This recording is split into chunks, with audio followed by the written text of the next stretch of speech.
विधान भवनाच्या लॉबीत राडा झाला आणि त्या राड्याचे रात्रभर पडसाद उमटले। पडळकर आणि आव्हाडांचे कार्यकर्ते विधान भवनाच्या लॉबीतच भिडले। आव्हाडांचे कार्यकर्ते नितीन देशमुख यांना पोलिसांनी अटक केली आहे। नितीन देशमुख यांच्यावरील कारवाईनंतर जितेंद्र आव्हाड आक्रमक झाले।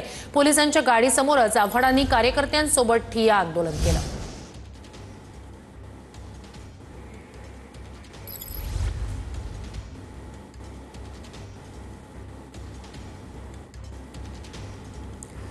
हे दृश्य आपण पाहतोय रात्री 12:30 ते 1:30च्या दरम्यानची जितेंद्र आव्हाड यांच्या ठिय्या आंदोलनादरम्यानची ही दृश्य।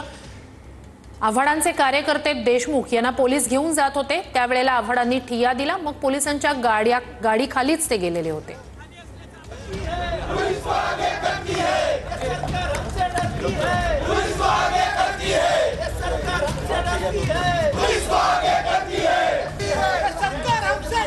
आम्हालाच मारण्यासाठी आले होते हे सगळे। विधिमंडळाच्या पायऱ्यांवर भवनामध्ये आमदार सुरक्षित नसतील तर कशाला राहायचं आमदार?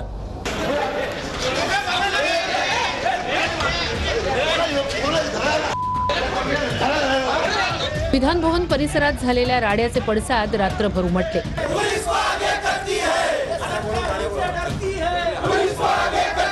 राड्यानंतर आव्हाडांचा कार्यकर्ता नितीन देशमुख यांना पोलिसांनी रात्री 12 वाजता भवनातून अटक केली। आव्हाडांना हे कळताच ते तात्काळ विधान भवन परिसरात पोहोचले।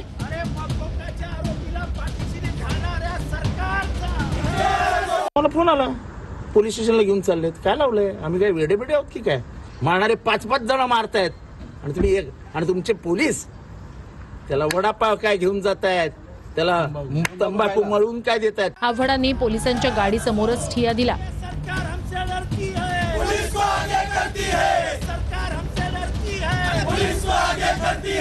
खुनाचे आरोपी, मकोकाचे आरोपी आतमध्ये घुसून मारतात, ते ऐकुटे हे बिचारे पोलीस तरी काय करणार?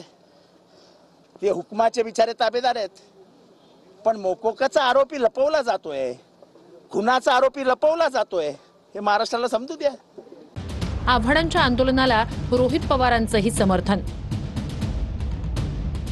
एक सत्तेतला आमदार खुनवतो आणि हल्ला करतो आणि नितीन देशमुख त्या ठिकाणी पुढाकार घेतो, सगळे हल्ले स्वतःवर घेतो। हे जे काय आहे हे चुकीचं आहे। फक्त विरोधातला जो कार्यकर्ता आहे, जो आमदार आहे, जी काय लोक आहेत त्याच्यावर तुम्ही कारवाई करता, सत्तेतल्या लोकांना तुम्ही जर सोडून देत असाल, काय संदेश देण्याचा तुम्ही प्रयत्न करत आहात? आव्हाड आंदोलनावर ठाम असताना पोलिसांनी 1:30 वाजता आंदोलकांची धरपकड केली।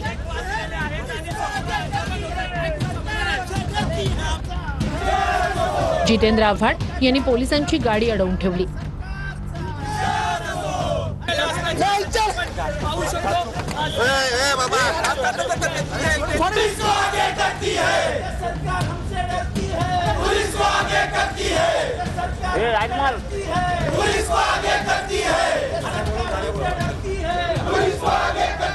पोलिसांनी आव्हाडांना गाडी खालून खेचत बाहेर काढलं आणि नितीन देशमुख यांना पोलीस घेऊन गेले।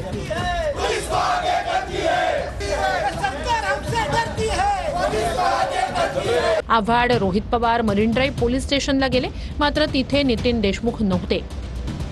नितीन देशमुख यांना आझाद मैदान पोलीस स्टेशनला ठेवण्यात आल्याचं पोलिसांनी आव्हाडांना सांगितलं। आव्हाड, रोहित पवार पोलीस स्टेशनला पोहोचले, मात्र तिथेही नितीन देशमुख नसल्यानं कार्यकर्त्यांनी जोरदार घोषणाबाजी केली।